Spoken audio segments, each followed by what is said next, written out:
علی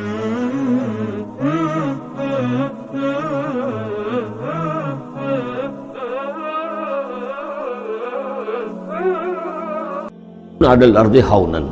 اللہ کے بندے وہ ہیں جو زمین پر چلتے ہیں تو آہستگی اور نرمی کے ساتھ، قدم مار کر نہیں چلتے، اکڑ کر نہیں چلتے، بلکہ یہ کہ معلوم ہوتا ہے فروتنی کے ساتھ چل رہے ہیں، اور یہ اپنے آپ کو آقا نہیں سمجھتے، مالک نہیں سمجھتے، بلکہ غلام سمجھتے ہیں، اللہ کے غلام ہیں، عباد الرحمن ہیں، اللہ کے بندے ہیں، تو غلاموں کی طرح چلتے ہیں، وہ اکڑ کر نہیں چلتے۔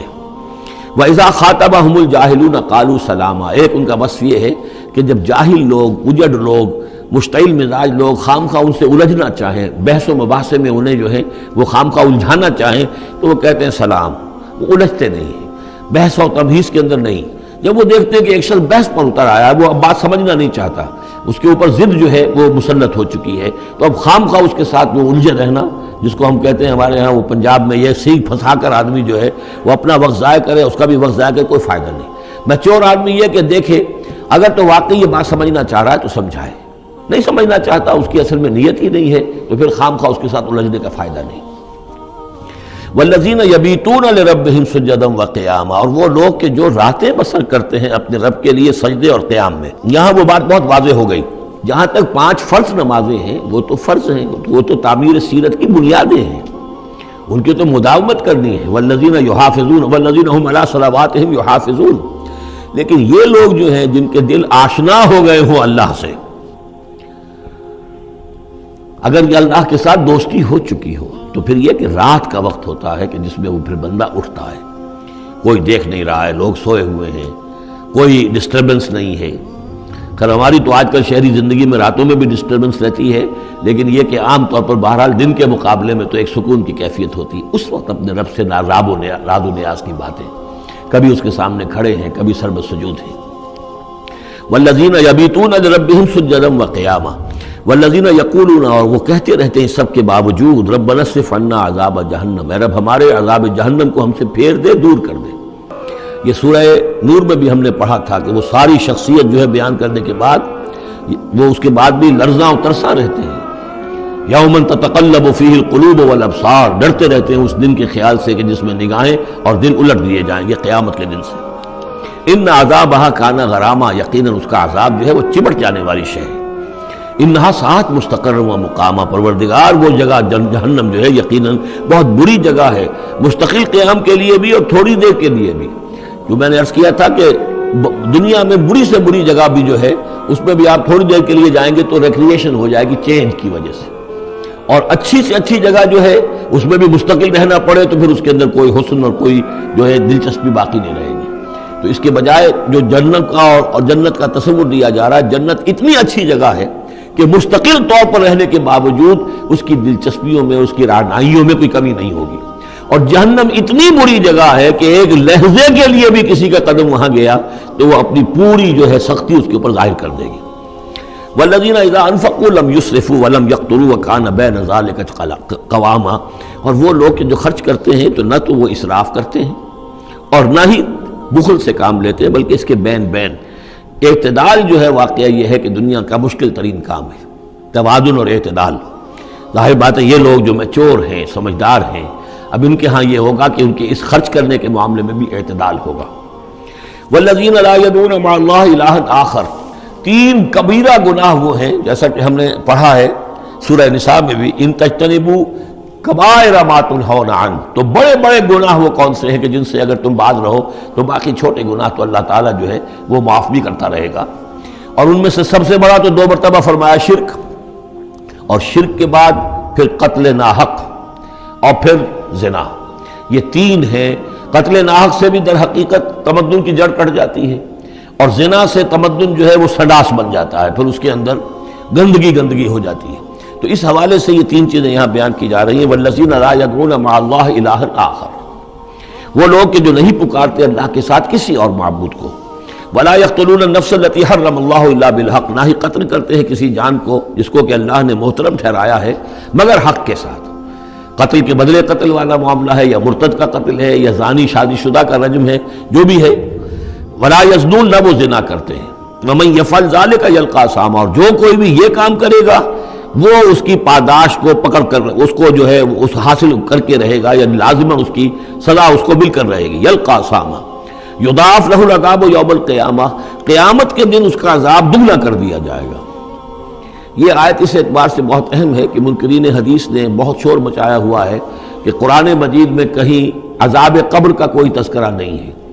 صراحتاً واقعتاً نہیں ہے، احادیث میں بہت تفصیل ہے،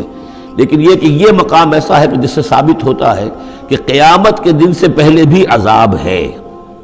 یضاعف لہ العذاب یوم القیامہ، دگنا کیا جائے گا ان کے لیے عذاب قیامت کے دن۔ اس کا مطلب ہے کہ عالم برزخ میں بھی ان کے لیے عذاب ہے۔ اور جو فرمایا گیا ہے کہ یہ جو قبر کا گڑھا ہے یا یہ جہنم کے گڑھوں میں سے گڑھا ہے اور یا جنت کے باغیچوں میں سے ایک باغیچہ ہے، اور یا تو وہاں ایک کھڑکی کھول دی جاتی ہے جنت کی جہاں سے ٹھنڈی ہوائیں اور خوشبوئیں آتی رہتی ہیں، اور یا یہ کہ کھڑکی کھول دی جاتی ہے جہنم کی طرف جس سے آگ کی لپٹ اور گرمی جو ہے اور لو جو ہے وہ آتی رہتی ہے۔ یضاعف لہ العذاب یوم القیامہ، قیامت کے دن اس کے لیے عذاب دگنا کر دیا جائے گا۔ ویخلد فیہ مہانا، اور پھر وہ رہے گا اس عذاب میں ہمیشہ ہمیشہ۔ الا من تاب، ہاں استثناء ہے، استثناء یہ ہے من تابہ، جو جس نے توبہ کر لی دنیا ہی کے اندر موت کے آنے سے پہلے پہلے، ما لم یغرغر، الا من تابہ و آمن، اور ایمان لایا۔ گویا کہ جو شخص اس قسم کے گناہوں میں مبتلا ہوتا ہے چاہے وہ قانوناً کافر نہ ہو، حقیقتاً وہ کافر ہو جاتا ہے، ایمان اس کے دل سے نکل جاتا ہے، لہذا توبہ گویا کہ اثر نو ایمان لانے کے مترادف ہے۔ الا من تاب و آمن وعمل عملا صالحا، اور وہ پھر عمل کرے نیک، فاولئک یبدل اللہ سیئاتہم حسنات، تو ایسے لوگوں کی برائیوں کو اللہ تعالیٰ نیکیوں سے بدل دیتا ہے۔ اس کے دونوں معنی ہے کہ توبہ کے نتیجے میں ایک تو نامہ اعمال میں جو اندراج ہوا تھا برائی کا وہ صاف ہو جائے گا اور اس کی جگہ نیکی کا اندراج ہو جائے گا، اور یہ معنی بھی ہے کہ زندگی میں اس دنیا میں توبہ کے نتیجے میں اخلاق جو ہے وہ پاک صاف ہو جاتے ہیں، دامن اخلاق کے دھبے دھل جاتے ہیں، اور انسان کا جو دامن کردار ہے پھر صاف شفاف ہو جاتا ہے۔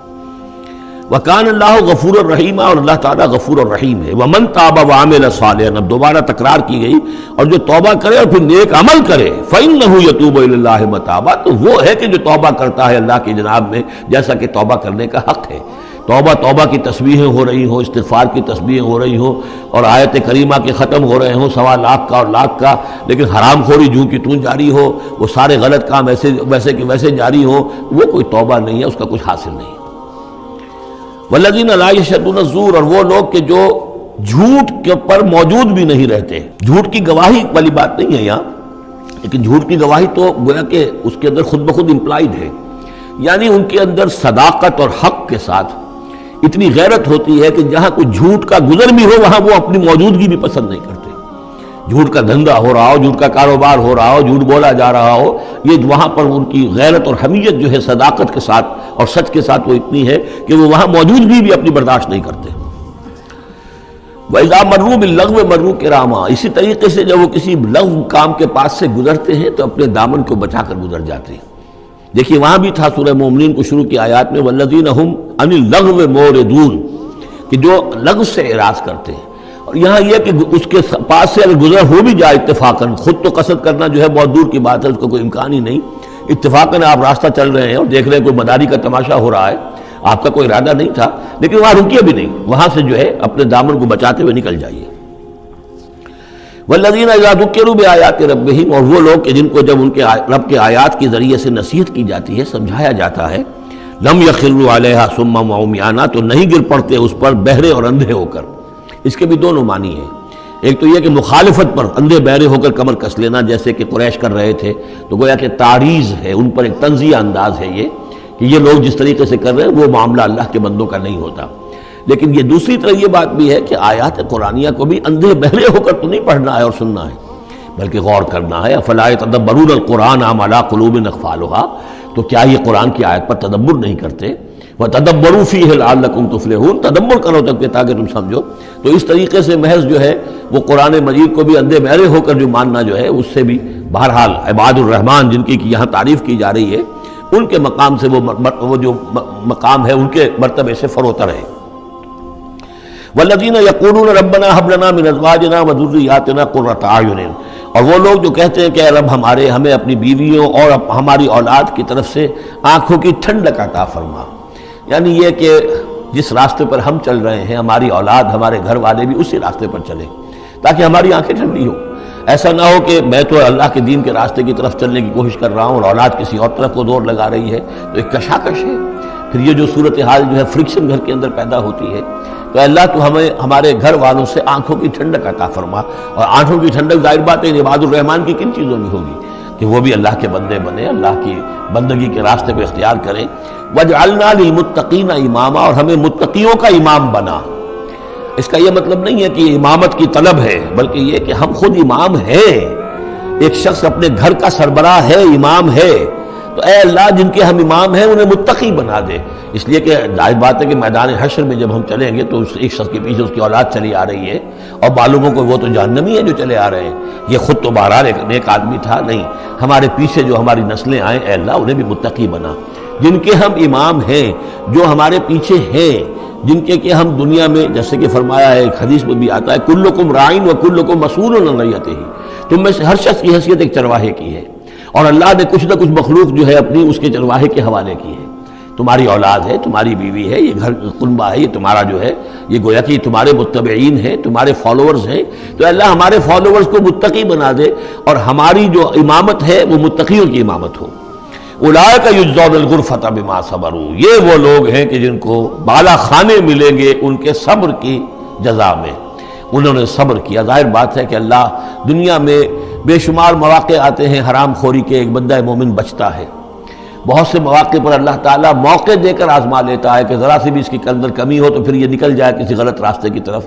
انسان جو ہے صبر کرتا ہے، جذبات کو روکتا ہے، اپنی خواہشات کو روکتا ہے، شہوات کو تھامتا ہے، ان تمام چیزوں کو سنبھال کر یہ سب گویا کہ پوری زندگی صبر ہے۔ تو بما صبروا اولئک یجزون الغرفۃ بما صبروا، یہ وہ لوگ ہوں گے کہ جنہیں بدلے میں ملیں گے بالا خانے جنت کے ان کے صبر کے عوض۔ وَيُلَقَّوْنَ فِيهَا، ان کا استقبال کیا جائے گا وہاں جنت میں، ان بالا خانوں میں، تحیۃ وسلاما، سلام کے ساتھ اور دعاؤں کے ساتھ۔ خالدین فیہا، وہ رہیں گے اس میں ہمیشہ ہمیش۔ حسنت مستقرا و مقاما، بہت ہی عمدہ ہے وہ جگہ، مستقر کے طور پر بھی، مستقل قیام گاہ کے طور پر بھی، اور مقامہ تھوڑی دیر کے لیے بھی۔ تو یہ گویا کنٹراسٹ ہے۔ جہنم کو فرمایا ساعت مستقرا و مقاما، اور جنت حسنت مستقرا و مقاما۔ قل ما یعبأ بکم ربی، اے نبی ان سے کہہ دیجئے میرے رب کو تمہاری کوئی پرواہ نہیں ہے۔ یہ نہ سمجھو کہ میں تمہارے پیچھے اپنے آپ کو ہلکان کر رہا ہوں، تو میرے رب کو کوئی تمہاری ضرورت ہے؟ میری یا میرے رب کی کوئی ضرورت اٹکی ہوئی ہے تمہارے بغیر، وہ بات پوری نہیں ہوگی؟ یہ چھپر تم ہی اٹھاؤ گے تو اٹھے گا، ورنہ اٹھ نہیں سکتا، یہ نہ سمجھو۔ قل ما یعبأ بکم ربی لولا دعاؤکم، اگر نہ ہوتا تمہیں پکارنا۔ اللہ نے یہ بات اپنے ذمہ لی ہوئی ہے کہ تمہیں خبردار کر دیا جائے۔